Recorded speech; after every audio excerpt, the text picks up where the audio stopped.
అందరికీ నమస్కారం. మీడియా మిత్రులందరికీ పేరు పేరున నా నమస్కారాలు తెలియజేస్తున్నా. గత 4 రోజుల నుంచి కూడా ఏదైతే దుష్ప్రచారం చక్కర్లు కొడుతుందో నా పైన, దాన్ని కొంత నాకు తెలిసిన సమాచారం ప్రకారం వివరించడానికి మీ ముందుకు వచ్చాను. ఏదేమైనా కూడా ఒకటి మాత్రం నిజం, నేను వ్యాపారం చేస్తూ ప్రజాసేవ చేస్తూ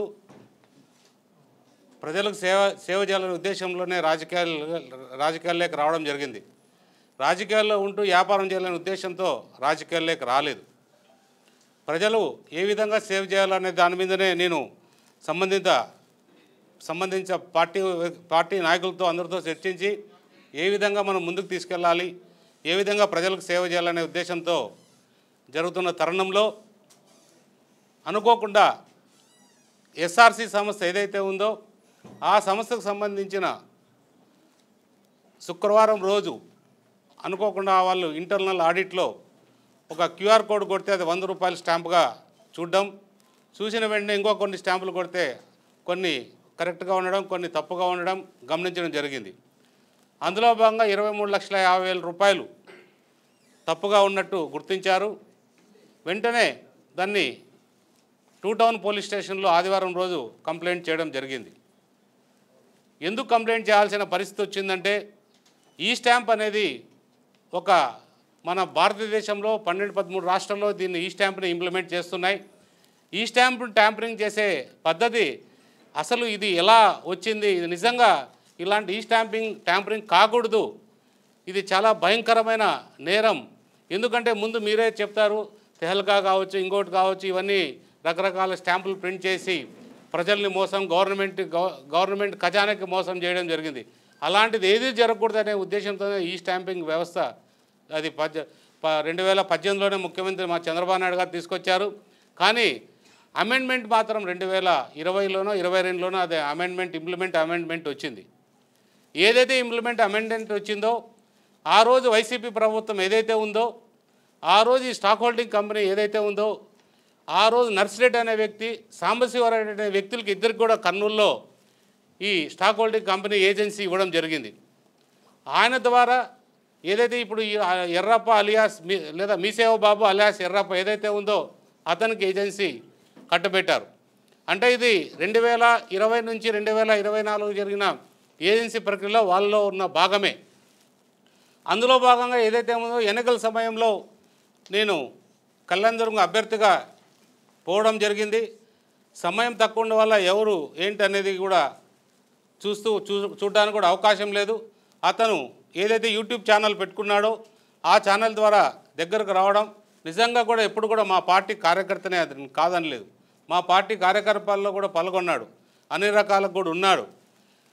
ఆ రకంగా ఎన్నికల సమయం అయిన తర్వాత ఎన్నికల్లో విజయం సాధించడం జరిగింది. అందరినీ ప్రేమ ఆప్యాయతతో మాట్లాడడం నా అలవాటు, అది మీకు కూడా తెలుసు.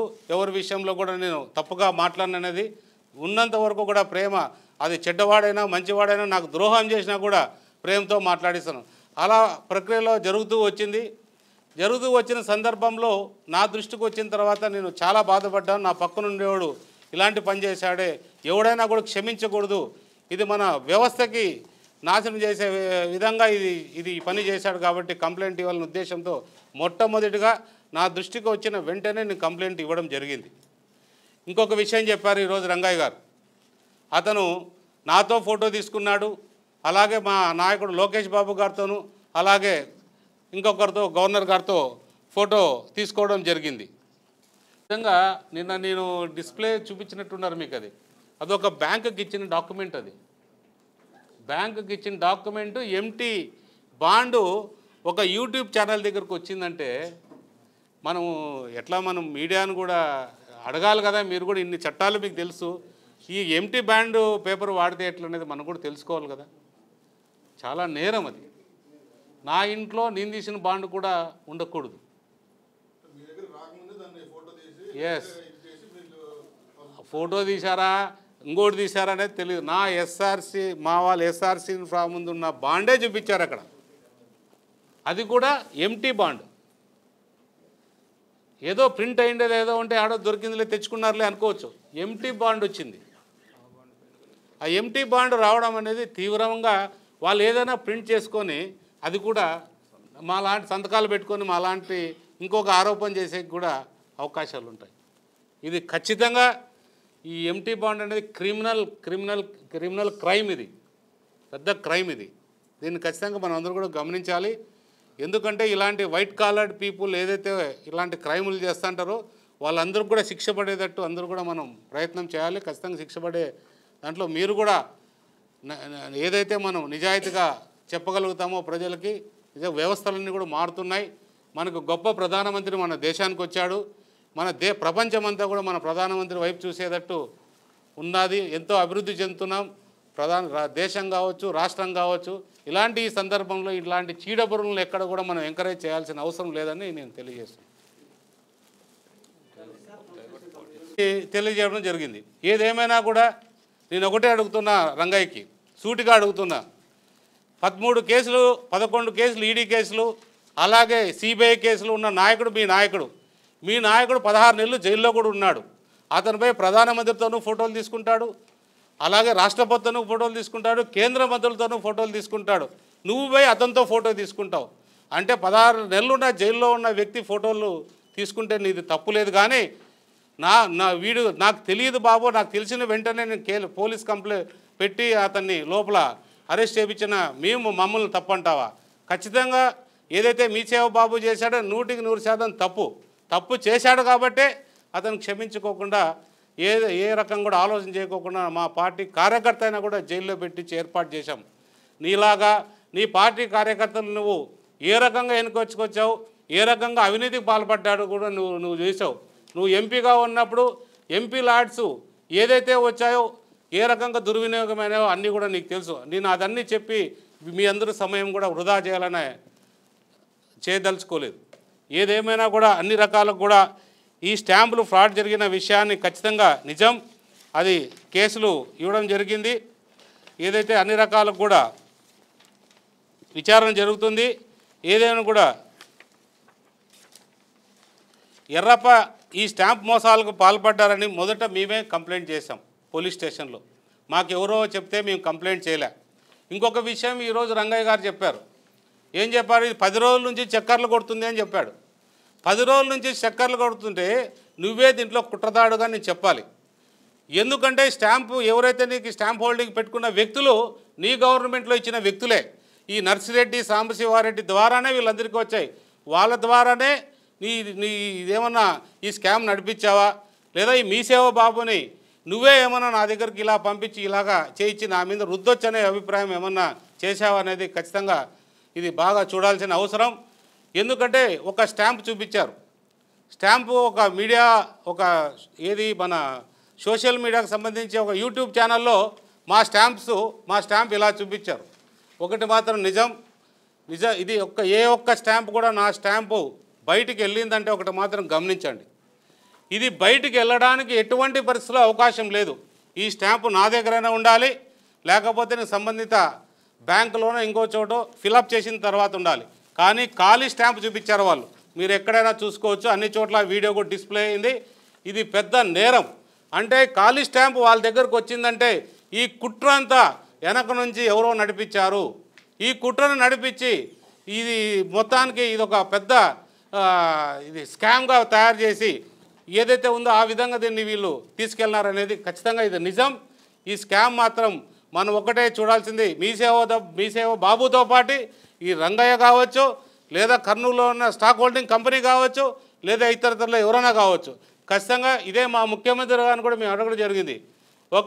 ఒక సంస్థ ద్వారా ఏదో సిబిఐ అంటారు, లేకపోతే ఏసీబీ అంటారు, లేకపోతే సిట్ అంటారు, ఏదైనా కానీ లేదా సిఐడి ఏదైనా కానీ మా నాయకుడు ఏది నిర్ణయిస్తే ఆ విచారణకి మేము సిద్ధంగా ఉన్నాం.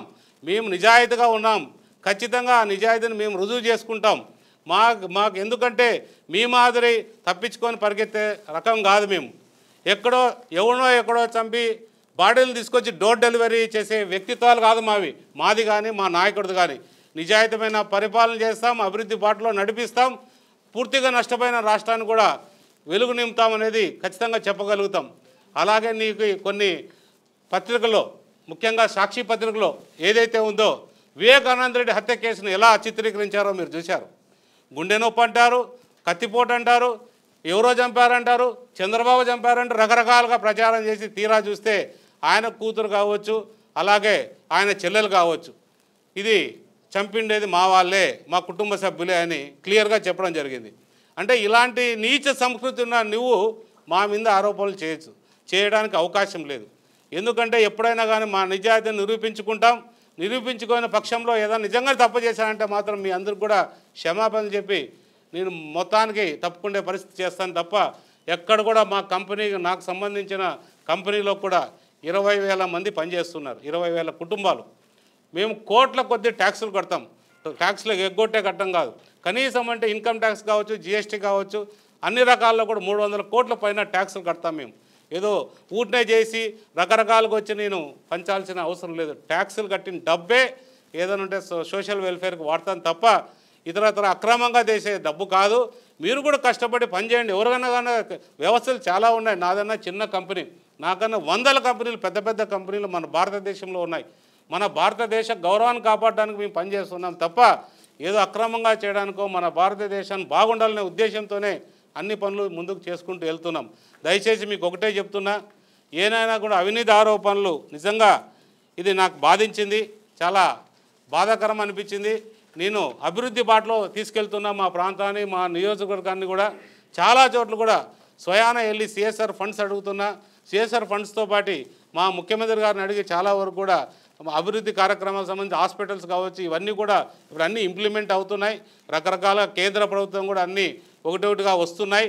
ఈ అభివృద్ధి జరుగుతుంది కాబట్టి ఏదో రకంగా ఇతన్ని దెబ్బ కొడితే మొత్తం పోతుంది. ఎందుకంటే కొంత పాజిటివ్ ఇతనిపైన ఉంది కాబట్టి ఈ పాజిటివ్నెస్ తగ్గించాలి, ఏదో రకంగా ఇతను దెబ్బ కొట్టాలనే ఉద్దేశంతో మీరు మీ నాయకులందరూ పన్నిన కుట్రలోనే భాగమే అని మీ అందరికి కూడా తెలియజేస్తున్నా.